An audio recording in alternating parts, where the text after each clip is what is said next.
Different types of stocks, share बाजार के प्रकार। स्टॉक मार्केट में इन्वेस्ट करना एक बड़ा डिसीजन होता है जिसमें सही नॉलेज और प्लानिंग की ज़रूरत होती है। अलग अलग टाइप्स के स्टॉक्स होते हैं जो इन्वेस्टर्स की रिस्क टॉलरेंस, इन्वेस्टमेंट गोल्स और स्ट्रैटेजी के हिसाब से फ़ायदा देते हैं। Common stock. कॉमन स्टॉक का मतलब होता है कि आप किसी पब्लिकली ट्रेडेड कंपनी के मालिक होते हैं। इन शेयर होल्डर्स को वोटिंग राइट्स मिलते हैं और अगर कंपनी डिविडेंड डिक्लेयर करे तो उन्हें भी डिविडेंड मिलता है। इसका प्राइस कंपनी की ग्रोथ के साथ बढ़ सकता है लेकिन रिस्क भी ज़्यादा होता है। प्रेफर्ड स्टॉक यानी कि वरीयता प्राप्त शेयर। प्रेफर्ड स्टॉक होल्डर्स को कॉमन स्टॉक होल्डर्स के कंपैरिजन में डिविडेंड और लिक्विडेशन के केस में प्रायोरिटी मिलती है। इनमें वोटिंग राइट्स नहीं होते लेकिन ये रिलेटिवली सेफ होते हैं क्योंकि ये रेगुलर डिविडेंड देते हैं। ये लॉन्ग टर्म इन्वेस्टर्स के लिए एक अच्छा ऑप्शन हो सकते हैं जो स्टेबल इनकम चाहते हैं। Third, stock classes class A and class B shares. कुछ कंपनीज अपने स्टॉक्स को अलग क्लासेस में डिवाइड कर देती है, जैसे क्लास ए शेयर्स ज़्यादा वोटिंग पावर और कभी कभी ज़्यादा डिविडेंड भी मिलता है। क्लास बी शेयर्स कम वोटिंग राइट्स होते हैं और कभी क्लास ए शेयर्स से महंगे भी हो सकते हैं। सही स्टॉक कैसे चूज करें? आपके इन्वेस्टमेंट गोल्स के अकॉर्डिंग सही स्टॉक चूज करना ज़रूरी है। इन चीज़ों को ध्यान में रखें। पहला, रिस्क टॉलरेंस, क्या आप हाई रिस्क ले सकते हैं या सेफ इन्वेस्टमेंट प्रेफर करेंगे?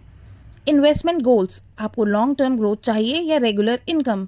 इंडस्ट्री एंड मार्केट ट्रेंड्स, किस सेक्टर में ग्रोथ पोटेंशियल है, रिसर्च करना ज़रूरी है। स्टॉक का buying and selling process, stock market में इन्वेस्ट करने के लिए तरीके होते हैं।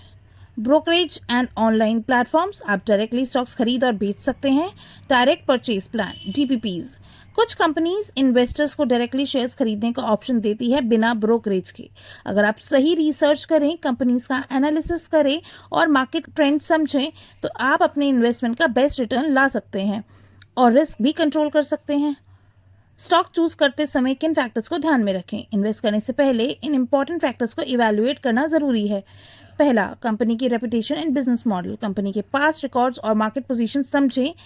ऐसे बिजनेस चूज करें जो लॉन्ग टर्म में ग्रोथ की कैपेसिटी रखते हों।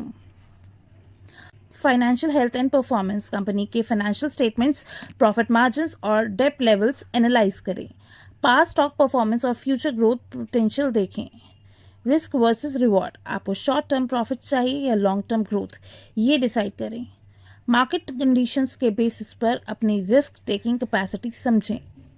Market trends and external factors, industry news, expert reports और ग्लोबल इवेंट्स पे नज़र रखें। इकोनॉमिक कंडीशंस का स्टॉक परफॉर्मेंस पे क्या इम्पैक्ट होगा, ये एनालाइज करें।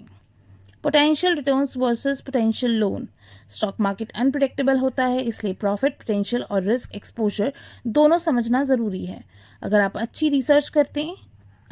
रिसर्च करें और एक क्लियर इन्वेस्टमेंट स्ट्रैटेजी रखें तो आप स्मार्ट फाइनेंशियल डिसीजंस ले सकते हैं और अपना एक सक्सेसफुल पोर्टफोलियो बिल्ड कर सकते हैं। अगर आपको हमारा वीडियो पसंद आया तो लाइक, शेयर, कमेंट ज़रूर कीजिएगा। Thank you.